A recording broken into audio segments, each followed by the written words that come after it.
I hope आप सभी लोग बढ़िया होंगे। और जैसा कि हम लोगों को पता है कि ARO की जो एग्ज़ाम डेट है वो हम लोगों को बता दी गई है और उसकी एग्ज़ाम डेट 27 जुलाई 2025 रखी गई है। एक्चुअली ये जो 2025 वाला एग्ज़ाम है ये 2024 में ही होना था, बट 2024 में जो जनवरी में जो पेपर हुआ था उसको कहीं ना कहीं कैंसिल कराया गया था, तो उसी एग्ज़ाम को अब दोबारा से जुलाई में रीशेड्यूल कर दिया गया है। तो आज से हम देखेंगे देख कोई भी कॉम्पिटिटिव एग्ज़ाम हो उसमें कहीं ना कहीं अगर हमें ये देखना हो कि वहाँ सवाल कैसे पूछे जाते हैं या फिर उसका क्या सिलेबस रहता है, तो सबसे अच्छा मेरे लिए रहेगा, अपन के लिए रहेगा कि हम प्रीवियस ईयर क्वेश्चन से समझें। तो आज हम देखेंगे ये जो 2024 में जो जनवरी में जो पेपर आया था उसी के आज हम हिस्ट्री के क्वेश्चंस देखेंगे और हम समझेंगे कि हिस्ट्री में ऐसे कौन कौन से टॉपिक्स हैं, ऐसी कौन कौन सी थीम्स हैं जहाँ से कहीं ना कहीं क्वेश्चंस ज़्यादातर रिपीट होते हैं। और हम देखेंगे आज से, जैसा कि हमारे पास अराउंड 40 डेज़ अभी रिमेनिंग है, और अगर हम देखें तो 40 डेज़ में अराउंड हम 25 से 30 ऐसी वीडियो ला सकते हैं जिनमें कहीं ना कहीं हम जो ARO में जो इम्पोर्टेंट थीम्स हैं उनको कवर कर सकते हैं। और उसी के चलते हुए आज हम ये पहले PYQ को समझेंगे, फिर उसके बाद हम वो थीम्स को समझेंगे जो कहीं ना कहीं एग्जाम पॉइंट ऑफ व्यू से अपना रिलेवेंस रखती हैं। तो ARO में जो पहला सवाल है हिस्ट्री सेक्शंस का, और पहला सवाल है यहाँ पे, which of the following cities are not situated in present day Afghanistan. इनमें से कौन सी ऐसी सिटी है जो प्रेजेंट डे अफगानिस्तान में नहीं है। ऑप्शन में है गजनी, सेकंड ऑप्शन है फरगना, एंड थर्ड ऑप्शन है कंदाहार, एंड फोर्थ ऑप्शन है समरकंद। इनमें से कौन सी सिटी है जो प्रेजेंट डे अफगानिस्तान में नहीं है। और ये क्वेश्चन कहीं ना कहीं कहाँ से है, ये क्वेश्चन है हमारा मैपिंग से। कहाँ से? मैपिंग से। अब ये क्वेश्चन कहीं ना कहीं आपको NCERT वगैरह में मिलेगा, बट पूरा नहीं मिलेगा। इसमें जो गजनी NCERT में मिल जाएगा, फरगना भी मिल जाएगा, कंदाहार भी मिल जाएगा, मोस्टली क्वेश्चन NCERT से ही है। तो हम देखेंगे इसमें गजनी आपको आज का प्रेजेंट डे अफगानिस्तान में देखने को मिलेगा, फरगना आपको प्रेजेंट डे तुर्कमेनिस्तान में देखने को मिलेगा, कंदाहार प्रेजेंट डे अफगानिस्तान में देखने को मिलेगा, एंड समरकंद आपको प्रेजेंट डे तुर्कमेनिस्तान में देखने को मिलेगा। दैट मीन्स समरकंद और फरगना ये तो दोनों हमें कहाँ मिलेंगे, तुर्कमेनिस्तान में। कौन सी कंट्री? तुर्कमेनिस्तान। और तुर्कमेनिस्तान ये कौन सी, ये एक सेंट्रल एशियन कंट्री है। और गजनी और कंदाहार हमको अफगानिस्तान में देखने को मिलेंगे। और पूछा क्या गया यहाँ पे, प्रेजेंट डे अफगानिस्तान में नहीं है, तो कौन कौन सी नहीं है, एक तो फरगना नहीं है और एक समरकंद नहीं है, एंड ऑप्शन शुड बी 2 और 4। वैसे तो हम इसका सप्लीमेंट्री डाटा बहुत जान सकते हैं, बट अभी थोड़ा सा हम सिर्फ आज PYQ को समझ रहे हैं कि आते कैसे हैं। इसके बाद मैं इसका जो सप्लीमेंट्री डाटा है या फिर जो इसके इर्द गिर्द जो डाटा हमें एग्जाम पॉइंट ऑफ व्यू से याद रखना चाहिए वो मैं अपकमिंग वीडियोज़ में जरूर लाऊंगा। हाँ, अब दूसरा क्वेश्चन यहाँ पे हम देखते हैं, what is the correct chronological order of the Sultan of the Syed dynasty. Syed dynasty के कुछ हमें रूलर दिए गए हैं और उनका हमें यहाँ पे क्रोनोलॉजी पूछा गया है। ये ARO की one of the important theme है कि वो क्रोनोलॉजी बहुत ज़्यादा पूछते हैं। तो क्रोनोलॉजी में हम समझें कि हमारे पास ऑप्शन है, सबसे पहले जिर खान है, फिर मोहम्मद शाह है, फिर मुबारक शाह है, और फिर अलाउद्दीन आलम शाह है। दैट मीन्स हमारे पास 4 रूलर हैं और हमें इनका क्या पूछा गया है, इनका हमें क्रोनोलॉजिकल ऑर्डर पूछा गया है। तो क्रोनोलॉजिकल ऑर्डर को सबसे पहले समझने के लिए हमें यहाँ पे समझना होगा कि ये जो सैयद डायनेस्टी यहाँ मैंसनड ही है, तो एक्चुअली ये सैयद डायनेस्टी है क्या।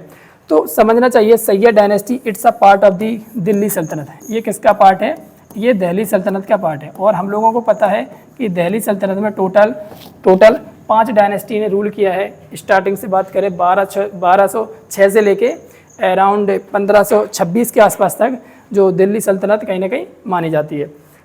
स्टार्टिंग में देखा जाए तो गुलाम वंश आता है, जैसे हम स्लेव डायनेस्टी बोलते हैं। उसके बाद खिलजी वंश आता है, फिर तुगलक आता है, और तुगलक के बाद चौथे नंबर के ये सैयद होते हैं। तो सैयद डायनेस्टी के कुछ हमें रूलर दिए गए और इनका हमें क्रोनोलॉजी समझना है। तो सैयद डायनेस्टी में पहला रूलर था इसमें जिर खान। कौन सा? जिर खान।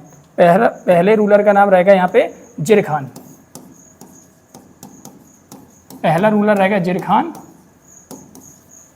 फिर इसमें दूसरा रूलर रहेगा मुबारक और मोहम्मद में कन्फ्यूजन होता है, तो इसको मैं आपको बताऊं कि कन्फ्यूजन को कैसे दूर कर सकते हैं अपन। इसमें जिसमें कम वर्ड है वो पहले आ जाएगा, तो मुबारक पहले आ जाएगा, फिर मोहम्मद आ जाएगा,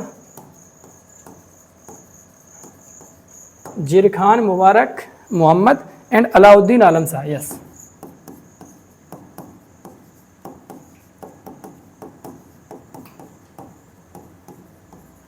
यानी कि ऑप्शन हमारा क्या बनेगा, सबसे पहले Khizr Khan 1, then Mubarak 3, then 2, then 4, 1 3 2 4, yes 1 3 2 4 will be the right answer. अब ये जो सवाल है, इन सवाल को देख के हम क्या अंदाज लगा सकते हैं कि जो आर ओ के पेपर में कहीं ना कहीं फैक्चुअल क्वेश्चंस बहुत ज़्यादा आ रहे हैं, फैक्चुअल कहीं ना कहीं, और फैक्चुअल भी ऐसा फैक्चुअल है, मतलब सबसे पहले तो सैयद डायनेस्टी, जिसका दिल्ली सल्तनत में इतना ज़्यादा सिग्निफिकेंस माना नहीं जाता, उस सैयद डायनेस्टी में भी उनके रूलर का क्रोनोलॉजी, तो भाई थोड़ा सा अपने आप में ज़्यादा फैक्चुअल है। बट इसको ऐसे क्वेश्चंस को आप बिल्कुल भी टेंशन मत लो, ऐसे क्वेश्चंस को हम आपको कुछ ट्रिक्स बताएंगे, और कहीं ना कहीं कुछ क्रोनोलॉजी सेट हैं, वो क्रोनोलॉजी कहीं ना कहीं यूपी पीसीएस या फिर स्टेट पीसीएस पूछते हैं, तो उन क्रोनोलॉजी में कहीं ना कहीं ये क्रोनोलॉजी भी आती है। चलो अब देखते हैं हम, हाँ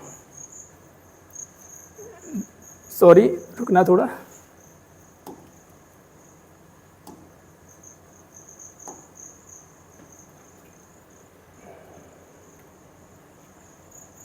यस चलो ये दोनों हो गए, हाँ जिरखान मुबारक मोहम्मद। अब इसका वैसे शॉर्ट ट्रिक होता है, कम्मा से याद रखा जाता है, इसको कम्मा से याद रख सकते हैं हम। तो के माने Khizr Khan, M means Mubarak, and M means Mohammad, and A means Alauddin Alam Shah. But इसमें मुबारक और मोहम्मद में कन्फ्यूजन होता है, तो मुबारक में कम लेटर होते हैं, तो मुबारक पहले आ जाएगा और इसमें मोहम्मद बाद में आ जाएगा। 2 क्वेश्चन हमारे सॉल्व हो गए, और ये क्वेश्चन काफ़ी फैक्चुअल था। चलो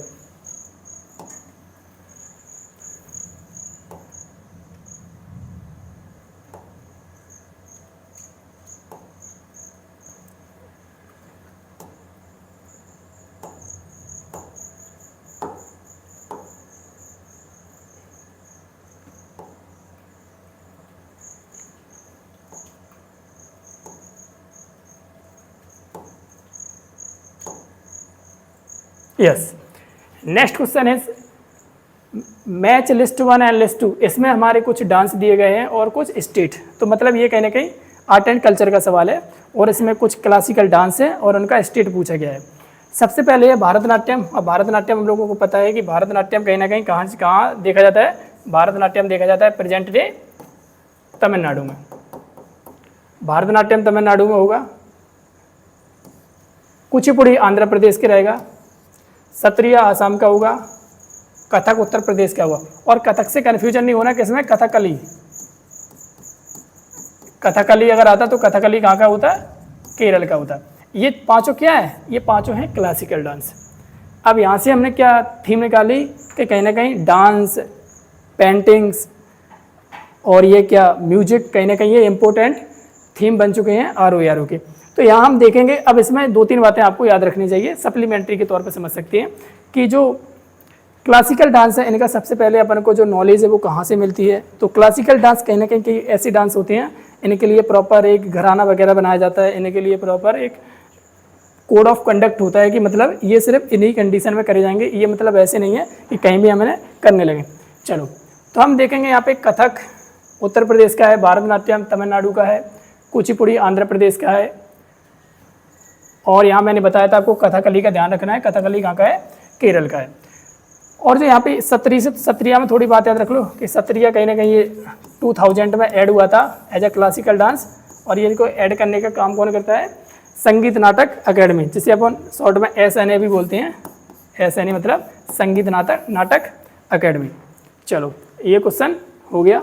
हिंदी में भी देख सकते हैं कि भारतनाट्यम आएगा तमिलनाडु में, भारतनाट्यम तमिलनाडु, कुचिपुड़ी आंध्र प्रदेश, सत्रिया आसाम, कथक उत्तर प्रदेश।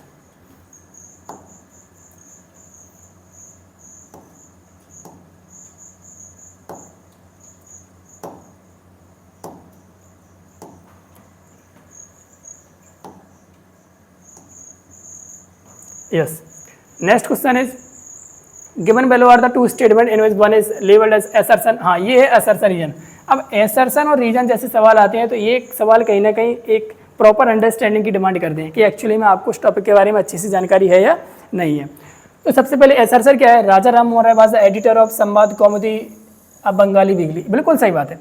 राजा राम मोहन राय के बारे में अगर जाना है तो राजा राम मोहन राय के अगर लिटरेचर की बात करें तो उनकी कुछ फेमस बुक्स वगैरह हैं, जैसे कि गिफ्ट टू मोनोथिस्ट लिखी है उन्होंने, और यहाँ की बात करें तो संवाद कौमुदी वगैरह ये उनके इम्पोर्टेंट जर्नल्स के तौर पे याद रखे जाते हैं।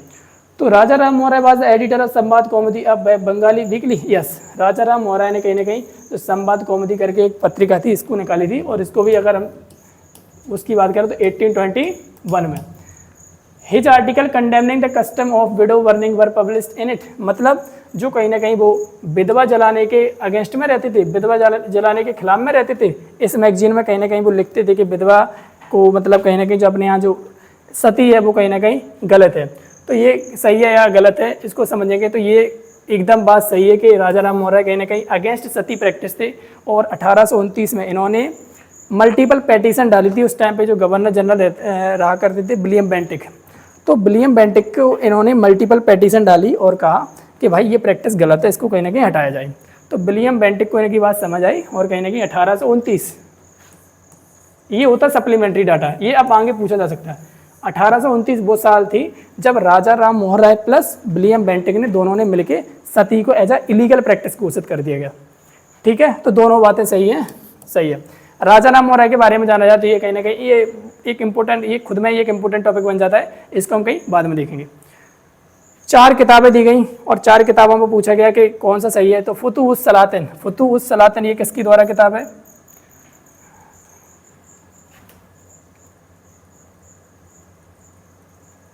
यस, फुतूहुस सलातिन ये किसकी किताब है? फुतूहुस सलातिन किताब है ये इसामी की। फुतूहुस सलातिन इसामी कहाँ है? इसामी जियाउद्दीन वरानी, अब्दुल मालिक इसामी। यस, फुतूहुस सलातिन इसामी की रहेगी, यानी कि ए का 2 रहेगा, ए का 2 रहेगा। फुतूवत ई फिरोज शाही, ये तो फुतूवत सी फिरोज शाही, तो फिरोज शाह तुगलक, बट यहाँ कन्फ्यूजन नहीं होना, तारीखी फिरोज शाही भी, दोनों में फिरोज शाही है। तो ये ऐसा याद रखा जाता है जिनमें एफ ज़्यादा है वो फिरोज शाह तुगलक के साथ जाएगा। तो इसमें फुतूवत ई फिरोज शाही 2 एफ, तारीखी फिरोज शाही 1 एफ। तो फुतूवत ई फिरोज शाही तो फिरोज शाह तुगलक के साथ चला जाएगा, यानी कि बी का 1 हो जाएगा, ए का 2 बी का 1। ठीक है, अब तारीखी फिरोज शाही ये जियाउद्दीन बरानी की है और खजैन उल फतू ये कहीं ना कहीं आमिर खुसरो की है। खजैन उल फतू आमिर खुसरो की, और इन्हें ही बोलते हैं हम parrot of India. Parrot of India का मतलब होता है तोते ए हिंद। आमिर खुसरो किसके लिए जाने थे? आमिर खुसरो जाने थे गज़ल के लिए। इन्होंने उस टाइम पे काफ़ी राग डेवलप किए थे, ये रागों के लिए जाने जाते हैं, गज़ल के लिए जाने जाते हैं, तो इनका नाम याद रखना। तो 4 बुक हैं। पहली किताब का नाम है क्या? फुतूहुस सलातिन, और फुतूहुस सलातिन किन्होंने लिखा था? इसामी ने लिखा था। मैं आपको ये जब इसका प्रॉपर लेक्चर लेके आऊँगा तब मैं आपको ये सब याद करवा दूंगा। फुतूहुस सलातिन करके ये कहीं ना कहीं लिटरेचर है जो उस टाइम के मुगल एम्पायर में फ्लोरिस्ट कर रही थी। तो फुतूहुस सलातिन इसामी की रहेगी।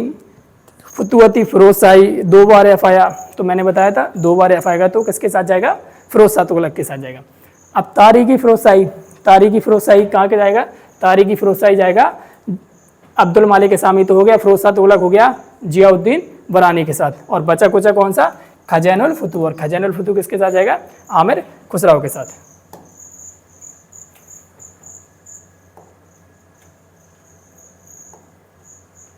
Yes, next question is consider the following statement with reference to Bankim Chandra Chattopadhyay. अब बंकिम चंद्र चट्टोपाध्याय या फिर इन्हें ही बंकिम चंद्र चटर्जी बोलते हैं, और इन्हें कहीं ना कहीं हम जैसा कि हमने हिस्ट्री में जानते हैं कि 2 दल हुआ करते थे, एक थे गरम दल और एक थे नरम दल। तो कहीं ना कहीं ये एक्सट्रीमिस्ट को ही बोलते हैं गरम दल। तो ये एक्सट्रीमिस्ट लीडर थी, और ये कहाँ से बिलोंग करते थे? ये बिलोंग करते थे कलकत्ता से। He was the first graduate of Calcutta university. Yes, ये कहीं ना कहीं कलकत्ता यूनिवर्सिटी के पहले ग्रेजुएट हुआ करते थे, एकदम सही बात है। तो इनके साथ एक और थे, वो अपन को याद रखना हो तो रख लो, वुमेन्स में नाम याद रख लेते हैं। इनका नाम था कदम्बिनी गांगुली। अब इस बार तो उन्होंने पूछा कि कोई मैन का पूछा, अगली बार पूछ सकते हैं कि कौन वुमेन थी जो इस यूनिवर्सिटी से पहली बार पास आउट हुई थी। तो याद रखना कदम्बिनी गांगुली, ये समवाट अराउंड 1882 के अराउंड हुई थी। यस, 1882 के अराउंड। अब अगर he was the first graduate of Calcutta university, अगर इसमें देखें कलकत्ता यूनिवर्सिटी के बारे में जाने तो कलकत्ता यूनिवर्सिटी कहीं ना कहीं ये कब एस्टेब्लिश हुई थी? समथिंग अराउंड 1857 के आसपास कलकत्ता यूनिवर्सिटी आई थी। बॉम्बे, कलकत्ता और मद्रास, ये तीनों यूनिवर्सिटी साथ में ही आई थी। सीताराम बाजीज लास्ट नोवेल, इनकी जो लास्ट नोवेल है, यस सही है इसकी बात, इनकी जो लास्ट नोवेल है उसका नाम था सीताराम। और जी हम लोगों को पता ही है क्या कि बंकिम चंद्र चटर्जी को हम बंकिम चंद्र चटर्जी को हम किस लिए जानते हैं? बंकिम चंद्र चटर्जी को जानते हैं हम किस लिए कि इन्होंने अपना जो नेशनल सॉन्ग है, क्या है? नेशनल सॉन्ग अपना क्या है? वंदे मातरम। इन्होंने वंदे मातरम को लिखा है। और वंदे मातरम कहाँ से उठाया गया? इन्होंने अपनी एक किताब लिखी थी और उस किताब का नाम था, क्या था? नोवेल लिखी थी। उस नोवेल का नाम था आनंद मठ। क्या नोवेल का नाम था? आनंद मठ करके इनकी एक नोवेल थी जो इन्होंने 1882 में लिखी थी। और इसी नोवेल के स्टार्टिंग के जो 2 पैराग्राफ या फिर स्टार्टिंग के जो 2 वर्सेस हैं उनको एज आ नेशनल सॉन्ग माना गया इंडिया का। और कब माना गया? ये होता है सप्लीमेंट्री डाटा। ये एग्जाम में कभी कभी काम आ जाता है। 24 जनवरी 1950 को, और हमने इसे नेशनल सॉन्ग बनाया। नेशनल सॉन्ग कहाँ से लिया गया? आनंद मठ से। आनंद मठ किसके द्वारा लिखी गई? बंकिम चंद्र चटर्जी के द्वारा। कब लिखी गई? 1882 में। बंकिम चंद्र चटर्जी की आखिरी नोवेल का नाम सीताराम। फर्स्ट ग्रेजुएट रहे कलकत्ता यूनिवर्सिटी के। पहली अगर आपसे वुमेन पूछे तो पहली वुमेन थी कदम्बिनी गांगुली। आया समझ? होप चीज़ें समझ में आई हूँ आपको। चलो नेक्स्ट अब आगे बढ़ते हैं। इस पीडीएफ में जो ना यहाँ पे जो रेड कलर में हाईलाइटेड पोर्शन है वो मतलब हिस्ट्री के क्वेश्चन है। Yes, with reference to the Burhan ul Mulk Saadat Khan which of the following statement is correct. अब ये देखो, ये कौन है? बुरहान उल मुल्क सादत खान। ये कहीं ना कहीं 1722 में इन्होंने इंडिपेंडेंट हैदराबाद की खोज करी थी। इंडिपेंडेंट अवध की खोज करी थी। Saadat Khan was the founder of independent Awadh. Yes, Awadh को इंडिपेंडेंट किया था इन्होंने, बिल्कुल सही बात है। He took part in the conspiracy against Syed brother. अब यहाँ से एक अलग ही टॉपिक ये, इसके लिए मैं थोड़ा सा आपको एक स्टोरी बताऊंगा क्योंकि उससे कनेक्ट हो पाएगा, क्योंकि ऐसे तो फिर अपन आंसर तक ही पहुंच जाएंगे, वो कोई मतलब का नहीं रहेगा। थोड़ा सा आइडिया तो होना चाहिए कि एक्चुअली किस टॉपिक से कौन कौन सी ऐसी बातें हैं जो पूछी जा रही हैं। तो हम देखेंगे इन्होंने सैयद ब्रदर की सैयद जो ब्रदर थे उनको मारने के लिए इन्होंने कॉन्स्पिरेसी करी थी? नहीं, देखो ऐसा नहीं है। सैयद ब्रदर को मारने के लिए इन्होंने न करके निजाम उल मुल्क असफ जहाँ, किसने? निजाम उल मुल्क असफ जहाँ। कौन? निजाम उल मुल्क असफ जहाँ। इनकी कॉन्स्पिरेसी थी। और ये कहाँ से थे? ये थे हैदराबाद से। कहाँ से थे? हैदराबाद से। अब हुआ क्या, हमें पता है कि सैयद ब्रदर को हम क्या बोलते हैं? इन्हें बोलते हैं किंग मेकर। क्या बोलते हैं? King maker. तो सैयद ब्रदर को कहीं ना कहीं किंग मेकर बोलते हैं। ये कहीं ना कहीं 2 ऐसे ब्रदर थे जो कहीं ना कहीं जब लेटर मुगल्स आए, जब औरंगजेब की डेथ हुई तो उसके बाद एक राजा आया बहादुर शाह। बहादुर शाह के बाद राजा आया जहांदर शाह, और जहांदर के शाह के बाद आया एक राजा फर्रुखसियार। ये सवाल पूछा गया, आगे भी बताएंगे। तो जब फर्रुखसियार आया तो फर्रुखसियार को गद्दी पे इन्होंने ही बिठाया था। किन्होंने? सैयद ब्रदर ने ही फर्रुखसियार को बैठाया था। अब सैयद ब्रदर फर्रुखसियार के बाद आया बहादुर शाह हो गया, जहांदर शाह हो गया, फर्रुखसियार हो गया, बहादुर शाह, जहांदर शाह, फर्रुखसियार। हाँ, अब यहाँ आया मोहम्मद शाह। और इसे ही बोलते हैं रंगीला। यही है मोहम्मद शाह रंगीला। जब ये आया तो इसको एक बात समझ में आ गई कि यार ये कहीं ना कहीं इसने देखा कि मेरे पहले जो फर्रुखसियार आया था उसको सैयद ब्रदर ने ही बैठा रहा था और सैयद ब्रदर ने ही कहीं ना कहीं गद्दी से हटाया। तो इसे समझ में एक बात आ गई, क्लियर कट किया कि भाई सबसे पहले क्या करो कि इन जो सैयद ब्रदर है इनको साइड से करा जाए। तो इसने क्या किया, इसने निजामुल मुल्क असफ जहाँ हैं जो हैदराबाद के थे, इसने उनके साथ हाथ मिलाया और कहा कि सैयद ब्रदर को पहले ख़त्म किया जाए। तो सैयद ब्रदर को 1720 और 1722 के बीच में दोनों भाई को मार दिया जाता है। और यहाँ से कहीं ना कहीं हम देखते हैं कि सैयद ब्रदर को साइड कर दिया जाता है। तो यहाँ पे सवाल क्या है, सवाल को आप समझो, क्या सवाल बोला गया? Select the correct answer. क्या है भाई? He took part in the conspiracy. किसने? सादत खान ने। नहीं भाई, सादत खान तो अवश्य थे। और मैंने आपको क्या बताया, ये कौन थे? ये तो निजामुल मुल्क थे, निजामुल मुल्क असफ जहाँ। तो निजामुल मुल्क असफ जहाँ ने कॉन्स्पिरेसी करी थी, ना कि इनने। और जबकि ये अवध के ये फाउंडर थे। हाँ, अवध के इंडिपेंडेंट अवध के फाउंडर तो माने जाते हैं सादत खान, बट ये नहीं माने जाते। इनका एक टाइटल भी है, बता दे रहा हूँ, इनका एक टाइटल है बुरहान उल मुल्क। पूछा जाता बुरहान उल मुल्क। बुरहान उल मुल्क करके टाइटल है जो किनका है? जो सादत खान का है। सादत खान का ये टाइटल है। ये किसने दिया था? ये इन्हें मुगल एम्पायर से मिला था। ठीक, आज सिर्फ हम समझते हैं एक्चुअली आप पेपर कैसे आ रहा है, इसका जो अंडरस्टैंड जो डिटेलिंग है वो तो फिर हम आपके अपकमिंग लेक्चर्स में इसको इन डिटेल करवाएंगे सब कुछ। चलो इसका आंसर क्या होगा, इसका आंसर क्या होगा, he took part in the conspiracy, ये तो गलत होगा। Saadat Khan was the founder, yes option should be 1। हाँ, 2 स्टेटमेंट आर गिवन, बोलो। इन अक्टूबर 1940 गांधी जी क्या call for a limited satyagraha, yes. October 1920 में गांधी जी ने लिमिटेड सत्याग्रह की बात करी थी, बिल्कुल सही बात है। इंडिविजुअल सत्याग्रह को बोलते हैं जिसे हम। The satyagraha was kept limited so as to embrace Britain's war effort. नीचे दो गए कथन, एक को कथन ठीक है। अभिकरण 1900 अक्टूबर 1940 में गांधी जी ने कुछ चुने हुए लोगों द्वारा सीमित सत्याग्रह का आह्वान किया, सही है।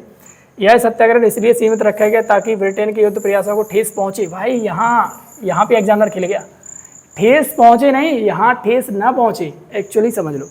जब अगस्त, यहाँ थोड़ा सा इसको समझते हैं, यहाँ पे समझते हैं क्या हुआ। अगस्त 1940 में जब अगस्त ऑफर फेल हुआ, तो उसके बाद गांधी जी ने कहा कि भाई मैं तो अब लॉन्च करूंगा इंडिविजुअल सत्याग्रह। यहाँ पे इंडिविजुअल सत्याग्रह की बात हो रही थी, और इंडिविजुअल सत्याग्रह ये कहानी चल रही है 1940 की। और इसके पहले एक और काम हो गया था, क्या कि सितंबर 1939 में ब्रिटेन ने या फिर अंग्रेजों ने इंडियंस को बिना पूछे उन्हें बार में ढकेल दिया था, उन्हें युद्ध में ढकेल दिया था, सेकेंड वर्ल्ड वॉर में। तो सबसे पहले थे हम लोग इसी बात से नाराज थे कि भाई तुमने हमसे पूछा तक नहीं, जबकि हम लोग अपनी सरकार बनाए हुए बैठे हैं और तुमने हमसे पूछा नहीं। तो इसके कारण जो इंडिया की जो मिनिस्ट्री थी उसने रिजाइन दे दिया, इंडिया की मिनिस्ट्री ने रिजाइन दे दिया। अगस्त 1940 में कहीं ना कहीं ब्रिटेन ने कोशिश करी कि कहीं ना कहीं इनसे नेगोशिएशन करे जाए भारत से, बट नेगोशिएशन नहीं हुआ।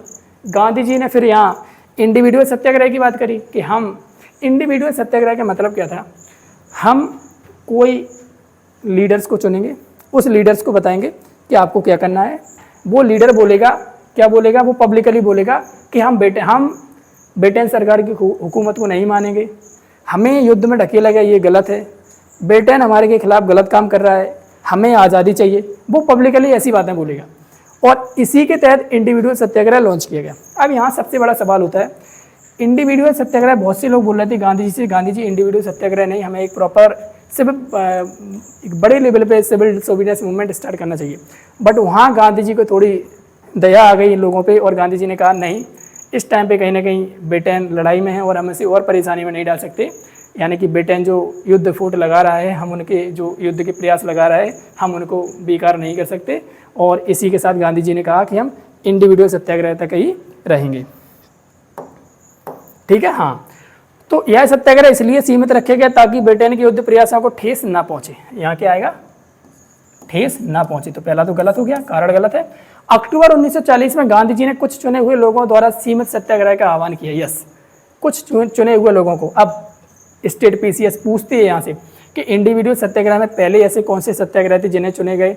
तो सबसे पहले थे आचार्य विनोबा भावे, उसके बाद थे जवाहरलाल नेहरू, पहले विनोबा भावे, ये मैं आपको बाद में बताऊंगा, विनोबा भावे, फिर है जवाहरलाल नेहरू, और फिर है आचार्य विनोबा भावे, जवाहरलाल नेहरू, और फिर कौन है, ब्रह्मदत्त। लोग तीनों हो गए, ठीक है, ब्रह्मदत्त। ये तीनों वो सत्याग्रही हैं जिन्हें चुना गया था। खत्म, ठीक है। तो इसका क्या है, A is true but R is false. Very good, सही है। Which of the following statement is regarding Bipin Chandra Pal. Bipin Chandra Pal कहने की ब्रह्मो समाज के लीडर थे और रिफॉर्मर थे, बिल्कुल सही बात है। और ये बिपिन चंद्र पाल कौन थे, बिपिन चंद्र पाल भी कहीं ना कहीं ये एक्सट्रीमिस्ट थे, एक्सट्रीमिस्ट लीडर थे। कहाँ से बिलोंग करते थे, कलकत्ता से। ही वाजा ब्रह्मो समाज लीडर एंड सोशल रिफॉर्मर, सही बात है। अब weekly magazine named new India was published. अब यहाँ क्लैश है थोड़ा, यहाँ समझना। अब यहाँ न्यू इंडिया दो मैगजीन है, और न्यू इंडिया दोनों मैगजीन मॉडर्न इंडिया की हैं, और दोनों मैगजीन सोशल रिफॉर्मर से ही है। अब सवाल क्या है, जो बिपिन चंद्र पाल की जो न्यू इंडिया है और दोनों की मैगजीन इंग्लिश लैंग्वेज में है, थोड़ा सा क्लैश समझते हैं क्या है, इशू क्या है यहाँ पे। देखो, मैंने बताया न्यू इंडिया नाम से दो मैगजीन है, न्यू इंडिया नाम से दो मैगजीन है, और दोनों ही इंग्लिश में है। ये न्यू इंडिया 1 और न्यू इंडिया 2 मान लो, ठीक है, न्यू इंडिया। और दोनों ही इंग्लिश में हैं। बट यहाँ एक जो मेजर डिफरेंस है वो समझना चाहिए, जो बिपिन चंद्र पाल की जो मैगजीन है वो वीकली है, यानी कि बिपिन चंद्र वाली मैगजीन है जो वीकली, वो कैसे पब्लिश होगी, वो वीकली पब्लिश होगी। और जो एनी बेसेंट की मैगजीन है वो डेली पब्लिश होगी, यानी कि वीकली किसके साथ जाएगा, वीकली जाएगा बिपिन चंद्र पाल के साथ। और डेली अगर यही सेम स्टेटमेंट लिखा होता, वीकली की जगह अगर डेली लिखा होता तो ये आंसर में गलत हो जाता। हैंस ये दोनों ऑप्शन क्या पूछा गया, विच of the following select the correct statement. तो ही बात है, ब्रह्मो समाज लीडर एंड सोशल रिफॉर्मर, सही बात है। अब weekly magazine named new India was publish, दोनों बातें सही हैं, option should be B, not A. ये गलत नहीं, ये गलत है इसका, जो भी इसने किया हो कौन है, बट गलत है ये। हाँ, अब ये देखते हैं, consider the following Mughal emperor and arrange them, वही देखो मैंने बोला था क्रोनोलॉजी। भाई क्रोनोलॉजी तो यूपीपीसीएस की या फिर जो आरओ की बड़ा फेमस है। अब क्या क्रोनोलॉजी, देखो वही वाला आ गया ना क्रोनोलॉजी, कौन सा है ये, सैयद ब्रदर, वो हमने पढ़ा था अभी, सैयद ब्रदर वाला, सैयद नहीं सॉरी, जो कौन से ब्रदर थे वो, किंग मेकर थे ना, उन्हीं का है। फर्रुखसियार, जहांदर शाह, बहादुर शाह, मोहम्मद शाह। तो मैंने बताया था जब 1707 में औरंगजेब की डेथ हो गई तो उसके बाद जो राजा आए उन्हें हम लेटर मुगल्स बोलते हैं। क्या बोलते हैं, लेटर मुगल्स। अब लेटर मुगल्स में भी देखें तो लेटर मुगल्स में स्टार्टिंग के 4 याद रखे जाते हैं और लास्ट के 4 याद रखे जाते हैं। वो मैं आपको याद करवा दूंगा, अपकमिंग टाइम में 9 के 9 भी याद करवा दूंगा, वो सिंपल है, कोई नहीं है उसमें, बस थोड़ा सा अभी समझ लो। तो सबसे पहले आया बहादुर। भाई बहादुर तो आदमी आगे खड़ा होगा ना लाइन में, याद करने का तरीका, बहादुर तो आगे खड़ा है। बहादुर शाह, जहांदर शाह,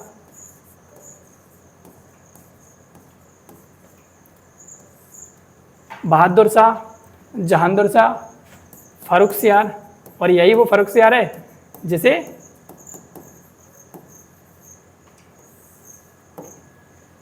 जो किंग मेकर थे उन्होंने गद्दी पे बिठाया था। बहादुर शाह, जहांदर शाह, फर्रुखसियार, और ये नीचे क्या आएगा, मोहम्मद शाह। इसमें टोटल 9 याद रखे जाते, वो 9 भी मैं आपको अपकमिंग लेक्चर में मैं 9 भी याद करवा दूंगा। सबसे पहले बहादुर आदमी आगे रहेगा, बहादुर आदमी को आगे करो। तीसरा, हाँ पहले तीसरा रहेगा।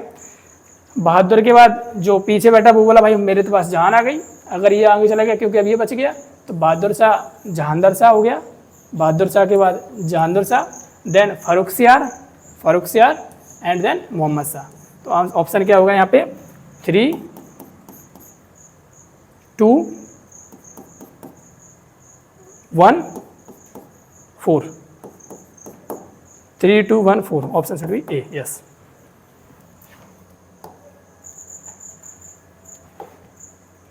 आज थोड़ा फर्स्ट वीडियो है इसलिए थोड़ा हो सकता है पीडीएफ वगैरह का, बोर्ड का थोड़ा मेरे को वो सेटिंग वगैरह पता नहीं है, बट धीरे धीरे अपन मैनेज करेंगे। यस, हाँ next question, with reference to Tulsidas which of the following statement is are correct.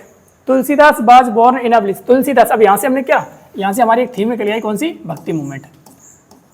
यहाँ से हमने समझ लिया कि भक्ति मूवमेंट एक इंपॉर्टेंट टॉपिक बनेगा, हम इसको अच्छे से करेंगे आगे। चलो, तुलसीदास के संदर्भ में निम्नलिखित कथनों में से कौन सा सही है। तुलसीदास का जन्म बांदा जनपद के राजापुर नामक ग्राम में हुआ था। उनकी पत्नी का नाम गीतावली। भाई देखो, मतलब स्टेट पीसीएस इतने माइनर फैक्ट के साथ खेलते हैं कि मतलब गीतावली, भाई नाम उनकी वाइफ का रत्नावली था, नॉट गीतावली।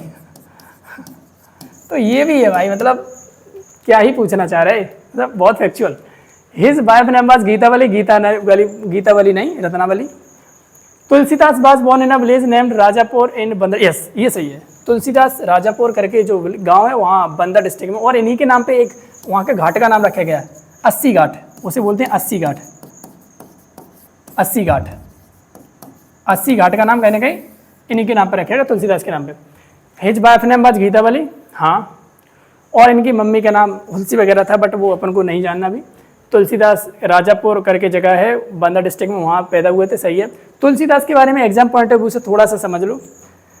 तो आज तो हम सिर्फ थोड़ा सा फिर भी समझ लेते हैं, क्योंकि जो बातें जितनी ज़्यादा बार सुनोगे आप एग्जाम पॉइंट ऑफ व्यू वाली बातें, तो वो अच्छी बात होती है। तो तुलसीदास के बारे में समझे, तुलसीदास ये किसके कंटेम्प्रेरी हुआ करते थे। ये तुलसीदास जिस टाइम पे तुलसीदास थे उस टाइम पे अकबर थे, तो दैट मीन्स तुलसीदास और अकबर एक दूसरे के समकालीन रहे थे। अगर हम देखें तुलसीदास की तो रचना इनकी एक बहुत फेमस मानी जाती है, और ये सब हम सभी लोगों को भी पता होगी। तुलसीदास की रचना मानी है तो रामचरितमानस। कौन सी, रामचरितमानस। तुलसीदास एक रचना लिखते हैं और जिसका नाम है रामचरितमानस। कौन सी भाषा में? अवधी। अवधी। इसमें कितने चैप्टर माने हैं? 7 माने जाते हैं। ये छोड़ो, ये कुछ नहीं, मतलब ये बाद में मैं समझाऊंगा कि कौन चैप्टर छोटा बड़ा, ये सब अभी की बात नहीं है, ये बाद में देखेंगे। तो ये समझ में आया। तुलसीदास ने रामचरितमानस लिखी, अवधी लिखी। हाँ, इनके गीतावली से इनका यार नाम आया है। इनकी बुक याद रखी जाती, मतलब वली से ही कितने नाम याद आ गए। गीतावली तो था ही, तो यहाँ गीतावली नहीं होगा, फिर कवितावली। कवितावली इनकी एक किताब है, कवितावली और रामचरितमानस। अब कभी कोई अगर आपको तुलसीदास नाम कहीं लिखा दिखे तो कुछ बातें याद रिकॉल करो। क्या कि तुलसीदास भक्ति मूवमेंट से जुड़े हैं, सही है। तुलसीदास अकबर के समकालीन रहे, ठीक है। तुलसीदास की वाइफ का नाम जो यहाँ पे गीतावली है, गीतावली ना होके क्या है यहाँ पे रत्नावली है, ठीक है। तुलसीदास कौन से विलेज, राजापुर करके बंदा डिस्ट्रिक्ट में, जो प्रेजेंट उत्तर प्रदेश में, वहाँ पे इनका जन्म हुआ था। 80 घाट करके जगह है, इनके नाम पे रखी गई है। रत्नावली, ठीक है।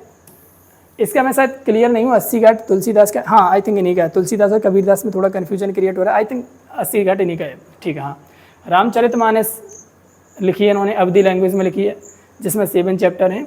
और इन्होंने एक बुक और लिखी है जिसका नाम है कवितावली। अब देखो, ये फैक्ट या तो आप इकट्ठे कर लो, आप गूगल से इकट्ठे करोगे, या फिर मैं प्रीवियस ईयर क्वेश्चंस को देख के मैं समझ लूँगा कि एक्चुअली कौन कौन से फैक्ट है जो आपको बताने चाहिए, वो मैं बता दूंगा। एनालिसिस का मतलब यही होता है। एनालिसिस का मतलब ये नहीं होता कि एक्चुअली मैं आंसर को टिक करता जाऊँ, ये इसका आंसर, ये तो आप खुद भी कर सकते हो। आप लोग गूगल उठाओगे अभी सब कुछ देख सकते हैं। But the main thing is, अभी तक मैंने अगर 2-3 मिनट इसका डिस्कशन किया तो आपके दिमाग में एक बात चली गई होगी, क्या कि कोई अगर भक्ति मूवमेंट अगर हम आगे पढ़ेंगे तो हम उसकी थोड़ी फैमिली को समझेंगे। हम क्या समझेंगे? उसकी वाइफ का नाम अब देख लेंगे आगे, कोई वो नहीं है कि भाई अभी इस बार वाइफ पूछा, अगली बार पेरेंट्स पूछ ले, इनकी अगली बार मदर या फादर का नाम पूछ ले। तो ये चीज़ें हम यहाँ से सीख सकते हैं। चलो आगे बढ़ते हैं। हाँ, given below are the two statement, the Bengal British Indian Society was founded in 1843 as a result of George Thomson report। बिल्कुल सही बात है। बंगाल ब्रिटिश इंडियन सोसाइटी जो ये किनके द्वारा, जॉर्ज थॉम्सन, और मैं बताऊंगा इसमें बंगाल ब्रिटिश इंडियन सोसाइटी 1843 में जॉर्ज थॉम्सन और यहाँ पे जो राधाकांत देव थे उनके द्वारा फाउंडेड करी गई थी। राधाकांत देव थे, द्वारकानाथ टैगोर थे, बहुत से लोग थे यहाँ पे। बट यहाँ पे क्या बोला गया, the Bengal British Indian society was founded in 1843 as a result of George Thomson report. Yes, George Thomson के प्रयासों से, जॉर्ज थॉम्सन थे वहाँ पे, द्वारकानाथ टैगोर थे वहाँ पे, चटर्जी थे, CM चटर्जी थे, चंद्रमोहन चटर्जी थे, उन सभी लोगों के सपोर्ट से कहीं ना कहीं ये एस्टेब्लिश करी गई थी। सही बात है। George Thomson was brought out from England by Dwarkanath Tagore. आ गया ना वही नाम, द्वारकानाथ टैगोर के द्वारा ये इंग्लैंड से लाए गए यहाँ पे, और इन्होंने पॉलिटिकल मूवमेंट को लीड किया। सही बात है। तो द्वारकानाथ टैगोर और ये चंद्रमोहन चटर्जी और ये जॉर्ज थॉम्सन, ये लोग कहीं ना कहीं साथ में थे और इन्होंने कहीं ना कहीं पॉलिटिकल मूवमेंट को लीड किया। अब यहाँ से सवाल आता है कि जो ये बंगाल ब्रिटिश इंडियन सोसाइटी थी, ये बनाई क्यों गई थी? मैं आपको अपकमिंग लेक्चर्स में मैं आपको एक टॉपिक पढ़ाऊंगा, उसका नाम होगा पॉलिटिकल ऑर्गेनाइजेशन बिफोर कांग्रेस। जब इंडियन कांग्रेस बनी थी तो उसके पहले मल्टीपल पॉलिटिकल ऑर्गेनाइजेशन हो चुके थे। तो उन्हीं ऑर्गेनाइजेशन में ये ऑर्गेनाइजेशन इसलिए बनी थी, इसलिए ये इंडिया में आए और इंडिया में देखे कि ब्रिटिश इंडियन सोसाइटी में जो इंडिया की जनता है उसकी कैसी कंडीशन है, और अगर उसकी कंडीशन बेकार है या फिर कोई मिजरेबल कंडीशन है तो कैसी हम उसकी कंडीशन को अपलिफ्ट कर सकते हैं। आया समझ में? दैट मीन्स ये वेलबींग के लिए काम करती थी, ये प्रमोट द वेलबींग और the welfare of the people. आया समझ? इसका आंसर क्या होगा? Bengal British Indian society was founded in 1843 years. और इसको फिर इसी को आगे याद रखते हैं कि 1851 में इसको जो उस टाइम पे क्या ब्रिटिश इंडियन एसोसिएशन करके एक संस्था बनी थी 1851 में, उसमें इसको मर्ज कर दिया गया था। बट ये ज़्यादा डिटेल हो जाएगा, ये अभी नहीं, ये बाद में देखेंगे। चलो हाँ, ये पेंटिंग है, ये तो बहुत सिंपल पेंटिंग है। मधुबनी तो जगह भाई याद है, मधुबनी बिहार की होगी, लीपाक्षी आंध्र प्रदेश की होगी। ये क्या है? पट्टचित्र। और वारली, वारली तो भाई महाराष्ट्र की है। तो बचा कोटा एक पता भी नहीं है पट्टचित्र, तो ये कहाँ की हो जाएगी? उड़ीसा की। तो मधुबनी बिहार A का 4, लेपाक्षी आंध्रा B का 3, A का 4 B का 3, A का 4 B का 3, ठीक है। वारली महाराष्ट्र D का 2, D का 2, ये हो जाएगा। और पट्टचित्र उड़ीसा। तो यहाँ से हमने क्या सीखा? पेंटिंग। पेंटिंग एक इंपॉर्टेंट टॉपिक बन चुका है। चलो डायरेक्ट सवाल है, कोई डिस्कस नहीं करना इसमें ज़्यादा। हाँ, ये है गुप्ता एम्पायर से। गुप्ता एम्पायर से इसमें सवाल है कि गुप्ता एम्पायर के कुछ एडमिनिस्ट्रेटिव डिवीज़न दिए गए हैं और उनका पूछा गया कौन सा बड़ा था। देखो गुप्ता एम्पायर को जब मैं आपको पढ़ाऊंगा इन डिटेल समझेंगे, तो गुप्ता एम्पायर में समझेंगे सबसे पहले एम्पायर हुआ करता था, एम्पायर को प्रोविंसेस में बांटा हुआ था। इन प्रोविंसेस को बोलते थे भुक्ति। क्या बोलते थे? भुक्ति। और जो इनका हेड हुआ करता था, जो गवर्नर बोल सकते उसे बोलते थे उपारिका। आई नो ये थोड़ा ज़्यादा हो रहा होगा, बट यार फैक्चुअल सवाल आ रहे हैं। इस बार उन्होंने ये पूछा कि एडमिनिस्ट्रेटिव डिवीज़न, अगली बार ये पूछ सकते हैं कि उन्हें हेड कौन करता था। तो थोड़ा सा तो यहाँ मतलब इतना तो स्ट्रेस अपन को लेना पड़ेगा, क्योंकि पता नहीं है एग्जाम कितना फैक्चुअल एग्जाम आ रहा है। तो इसमें कहीं ना कहीं हम थोड़ा सा अपने साइड से ऐड ऑन की जरूर करेंगे। भुक्ति उपारिका के अंडर रहती थी, तो भुक्ति सही रहेगा। भुक्ति के नीचे रहता था विस्या, और विस्या को आज के प्रेजेंट डे बोलते हैं हम डिस्ट्रिक्ट। विस्या किसके अंडर रहती थी? विस्यापति। विस्यापति, भुक्ति, विस्या, विस्यापति। विस्यापति के बाद रहता था वीथी। वीथी आज के तहसील को बोलते हैं ब्लॉक। वीथी को बोलते ब्लॉक। और ब्लॉक के नीचे दो रहते थे, एक तो गांव रहते थे, गांव को बोलते थे ग्राम, गांव को बोलते थे ग्राम, और अगर कोई सिटी टाइप हो तो उसे बोलते थे नगर। ठीक है, तो पहला है भुक्ति, दूसरा है विस्या, तीसरी है वीथी, चौथा है ग्राम। भाई इसने गलत आंसर किया है, सी नहीं होगा, इसका ए आंसर होगा। तो ये देख रहे हैं, ये किसी ने सॉल्व किया हुआ पेपर है। तो कहीं ना कहीं बहुत से सवाल ऐसे हो रहे हैं जो गलत भी हो रहे हैं। दैट मीन्स हमें फैक्चुअल डाटा को थोड़ा सीरियसली तैयार करना पड़ेगा। चलो कोई नहीं, ये सब जब अपन करेंगे तो बिल्कुल हर एक चीज़ को इन डिटेल करवाएंगे। जो भी यहाँ पे डाटा समझ में आएगा वो सब रटेंगे।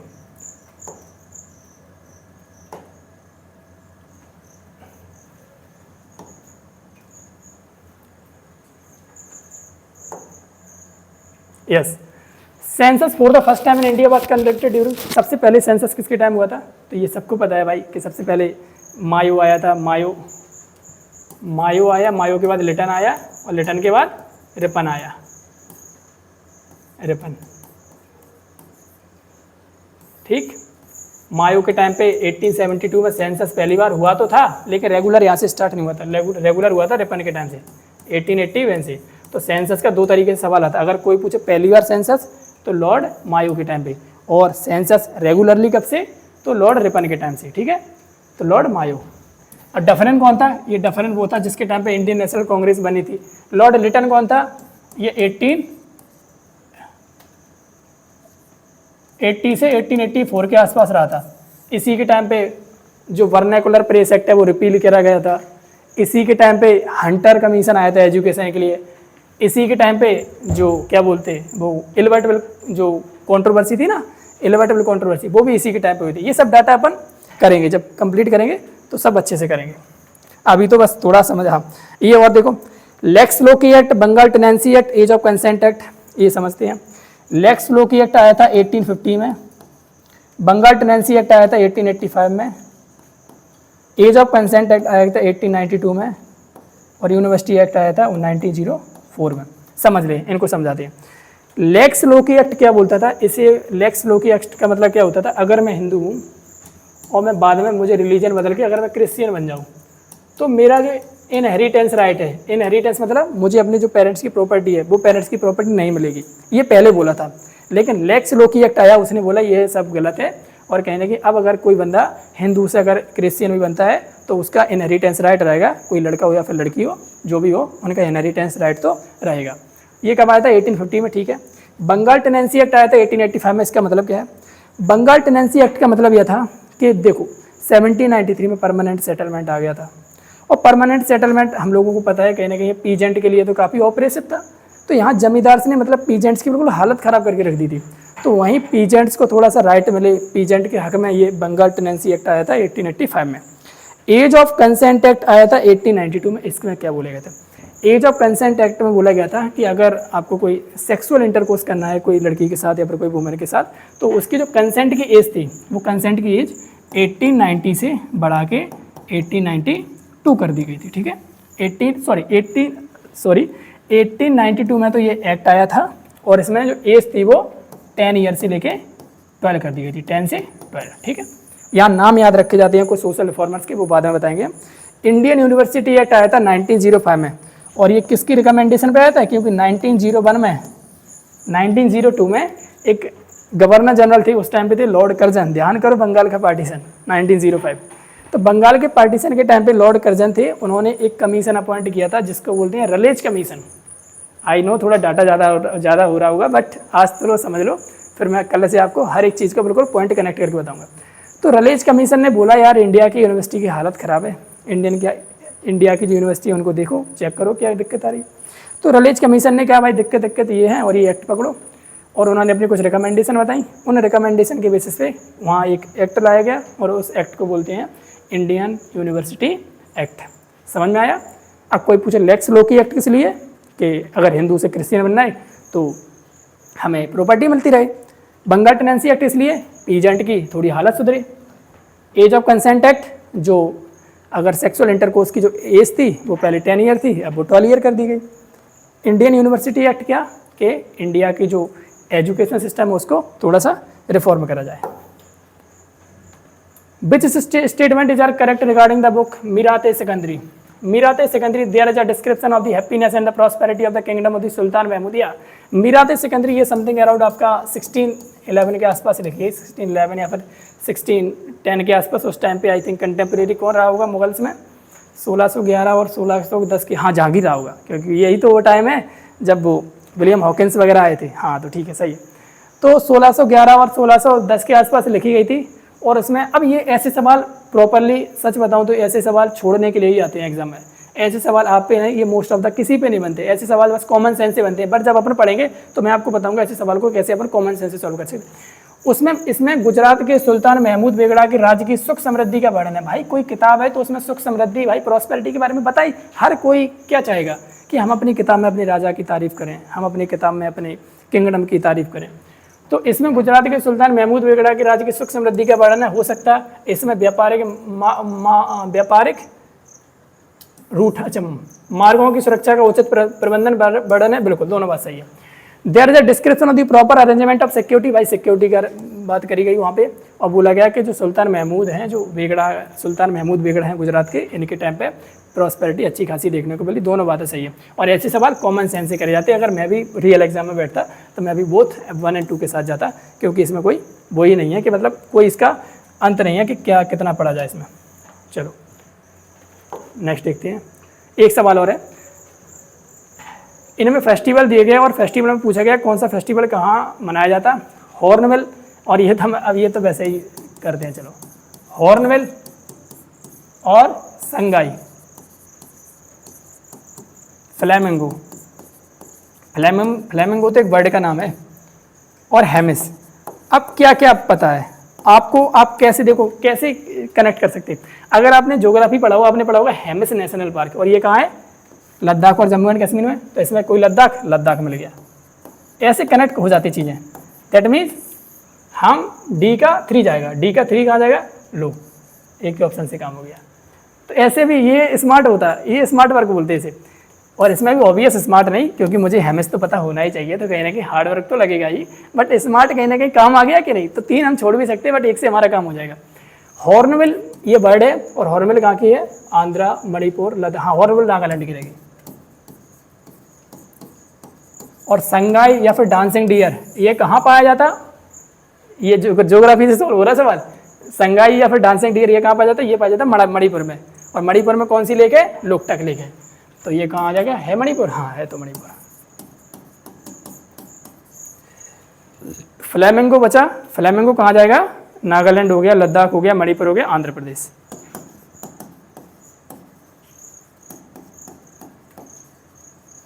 ठीक, चलो आंध्र प्रदेश। और इसी के साथ हाँ अभी और बचा एक सवाल, पिछवाई पेंटिंग। कौन सी, पिछवाई पेंटिंग। पिछवाई पेंटिंग, इसके पहले हम और पेंटिंग पढ़ के आए थे, उस वहाँ भी पेंटिंग पूछे गए थे। दैट मीन्स पेंटिंग हम अच्छे से करेंगे। 2 पेंटिंग के सवाल आए एक ही पेपर में। पेंटिंग, पिछवाई पेंटिंग कृष्ण भगवान से रिलेटेड है, रट्टा वाला फैक्ट है, और इसमें कृष्ण भगवान से रिलेटेड है। और अब समय के साथ इसमें इतना इवॉल्व देखा गया कि इसमें ब्यूटी को बहुत ज़्यादा, नेचर की ब्यूटी को बहुत ज़्यादा वरीयता दी जाती है। तो पिछवाई पेंटिंग कृष्ण भगवान से जुड़ी है। ठीक है, आगे बढ़े। यस, नाउ कंप्लीट पूरा। और इसी के साथ आज हमने जो RO ARO का जो पेपर था उसका हिस्ट्री सेक्शन को बहुत अच्छे, history plus art and culture भी हो गया इसमें। अब इसमें आप एक बात बताओ, मेरे पास दो ऑप्शंस थे, या तो मैं सिर्फ आंसर को पढ़ के आंसर को टिक करके आगे बढ़ जाता, बट उसे जेन्युइनली एनालिसिस नहीं बोलते, क्योंकि आंसर तो आप लोग भी गूगल्स वगैरह पे ढूंढ सकते हो, बट द थिंग इज़ थोड़ा उस टॉपिक के बारे में डिस्कशन करने से आपके दिमाग में चीज़ें पेनिट्रेट करती हैं कि यार उस चीज़ के बारे अब कोई मतलब रैंडमली अब एक अपन को डेप्थ पता चली। क्या डेप्थ पता चली? अगर हम कोई भी सोशल रिफॉर्मर पढ़ेंगे तो सोशल रिफॉर्मर का हम कोई अगर अलग से अचीवमेंट रहा हो तो वो समझेंगे। जैसे कि हमने देखा था कि बंकिम चंद्र चटर्जी पहले वो इंसान थे जो कलकत्ता यूनिवर्सिटी से ग्रेजुएट थे, तो ये एक इंपॉर्टेंट फैक्ट था ना, इसलिए पूछा गया। तो ऐसे फैक्ट को अब अपन नज़रअंदाज नहीं करेंगे, इनको पढ़ेंगे। और आई होप आपने ये वीडियो एंजॉय करी होगी। आज थोड़ा सा मेरा पहला वीडियो था, इस वजह से थोड़ा अप डाउन हो सकता है, पीडीएफ को अप डाउन ऊपर नीचे हो सकता है, बट बाकी का मोस्ट ऑफ द चीज़ें मैंने सही बताने की कोशिश करी हैं। और बाकी के आपके जो भी फीडबैक हो वो ज़रूर बताएं, क्योंकि आप जब बताते रहोगे उसमें इंप्रूवमेंट होता रहेगा तो चीज़ें बढ़िया होती रहेंगी। और मैंने आपको बताया कि अपकमिंग टाइम में मैं हिस्ट्री के कुछ PYQ को एनालिसिस करके मैं कुछ टॉपिक लाऊंगा, और वो टॉपिक की वीडियो अगर आप लोग देखना अच्छे से, और मैं एश्योरेंस दिलाता हूँ अगर आप लोग उसकी वीडियो को अच्छे से देखोगे तो अपकमिंग जो 27 जुलाई का पेपर होगा तो उसमें आपको काफ़ी बेनिफिट उनसे ज़रूर मिलेगा, क्योंकि हम वीडियो ही ऐसी बनाएंगे, पूरी वीडियो PYQ ओरिएंटेड रहेंगी, जिसमें अपन UP PCS के सवाल करेंगे और उसी में क्या बोलते ये RO को भी ध्यान में रखेंगे। ठीक है, और इसी के साथ जो भी आपके फीडबैक हो वो ज़रूर दें, चैनल को लाइक करें, सब्सक्राइब करें, सपोर्ट करें। Thank you.